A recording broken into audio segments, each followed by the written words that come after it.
Je suis de Beniani et j'aurais dû y penser beaucoup plus tôt parce que tous mes aïeux ont fait de la bijouterie et c'était tellement évident que je fasse ça finalement.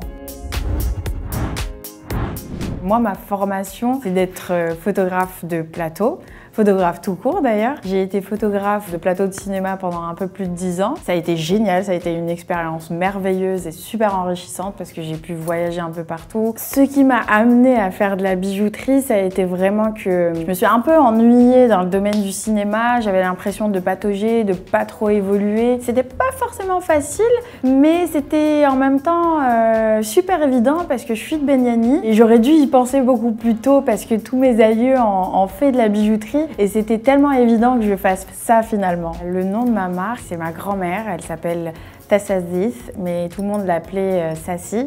Du coup, je me suis dit, comme c'était elle qui me rappelait Imsiason, les bijoux, ça me rappelle vraiment ma grand-mère, les bijoux. Du coup, je me suis dit, pourquoi pas. J'ai habité sur Alger pendant un peu plus de 10 ans. Quand j'étais photographe, j'étais sur Alger. Et 2-3 mois avant la pandémie, j'ai pris cette décision de switcher et de repartir chez mes parents à Tizi Ouzou. Et j'ai commencé à me renseigner et puis il y a mon père, j'ai commencé à en discuter avec lui, ça semblait être une super bonne idée. On a commencé à acheter un petit peu, une petite pince, machin. J'ai commencé à remplir mon petit atelier et j'ai commencé à travailler toute seule. Et c'était du 24 heures sur 24, 16 jours sur 7 d'apprentissage. Je me suis mise à fond à partir du moment où ma décision était prise.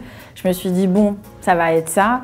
J'adore faire ça. تعلمت وحدي. بديت نشوف les vidéos sur YouTube. Après, je trouvais que leur travail, il était très européen, ماشي traditionnel تاعنا. Et petit à petit, j'ai commencé à aller vers les artisans Beniani et j'ai réussi à me trouver un super mentor qui m'a accompagnée tout au long et qui m'a donné plein de petites astuces même pour acheter mon matériel ou il m'a conseillé. Et ensuite, voilà, j'ai appris toute seule dans mon petit atelier quoi. Je l'ai aménagé, mon père et moi on est allés un peu à fond parce qu'on s'est renseigné sur YouTube, on a fait un établi, ça avait pris du temps, on a tout calculé et ensuite on s'est rendu compte que parfois il faut pas se compliquer la tâche et que la bijouterie traditionnelle, elle avait juste besoin d'une table à notre hauteur et qu'elle soit un petit peu solide quand même parce qu'il y a beaucoup de coups de marteau. Le traditionnel il est assez lourd à porter au quotidien et je me suis dit mais pourquoi pas pouvoir créer ça, que ça soit du traditionnel et moderne pour que nous, jeunes femmes algériennes,